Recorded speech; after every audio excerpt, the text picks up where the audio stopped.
আসসালামু আলাইকুম। Hello everyone, this is me Juthi.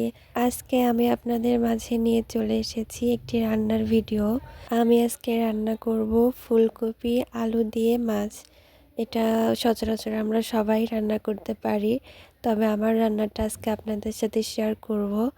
ভিডিওটি পুরোপুরি দেখার চেষ্টা করবেন, আর যদি পারেন তো একটু সাপোর্ট করবেন। তো চলুন আমরা ভিডিওটি শুরু করি। আমি প্রথমেই ফুলকপিটা কেটে নিয়েছি। কিভাবে কাটলাম সেটা তো দেখলেন। আর আমি এখন যেটা কাটছি এটা হচ্ছে ফুলকপির যে ডাঁট থাকে, আমরা বলে থাকি গোড়া আর কি, সেটা খেতে আমার অনেক ভালো লাগে। আর সেটা এভাবে আমি কখনো খাইতাম না। আমি আমার বিয়ের পরে আমার শাশুড়িকে একদিন কাটতে দেখছি এটা, তো আমি আবার বলতেছি কি, এটা তো আমার মায়ের বাসাতে আমরা কখনো খাই নাই, তো এটা কি হচ্ছে খাওয়া যায়? তো আমার শাশুড়ি কয় যে হ্যাঁ খাওয়া যায়, কেন খাওয়া যাবে না। তো আসলে এটা সেটা খেতে অনেক টেস্ট, আপনারা এভাবে খেলে বুঝবেন। তো আমি কড়ার ভেতরে তেল দিয়ে দিলাম পরিমাণ মতো। এখন মাছটা ভেজে নেব এখান থেকে। মাছটা ভাজার পরে আমি এদিকে মরিচ পেঁয়াজ রসুন এটা বেটে নেব।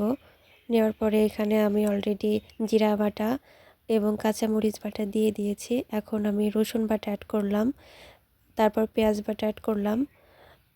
এখন আমি হলুদ, ধনিয়ার গুঁড়া এবং মরিচের গুঁড়া অ্যাড করে দিলাম।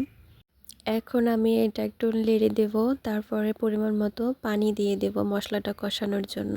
আপনারা কিভাবে রান্না করেন সেটা কমেন্ট করে অবশ্যই জানাতে ভুলবেন না। আমি একটু জেনে নেব আপনারা কিভাবে রান্না করেন। তো এখানে আমি হচ্ছে সবজিগুলো ধুয়ে নিচ্ছি সুন্দর করে। এখন সবজিগুলো ঢেলে দেবো মশলার ভেতরে, এটা কষায় নেব ভালো করে। ভিডিওটা হয়তো একটু লেন্থি হয়ে যাচ্ছে, আপনাদের দেখতে অসুবিধা হতে পারে, তারপরেও কিছুটা স্পিডে বাড়িয়ে দিয়েছি।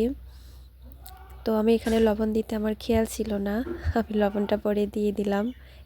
এমনটা কার কার অবশ্যই বলবেন যে তরকারিতে লবণ দিতে ভুলে যান।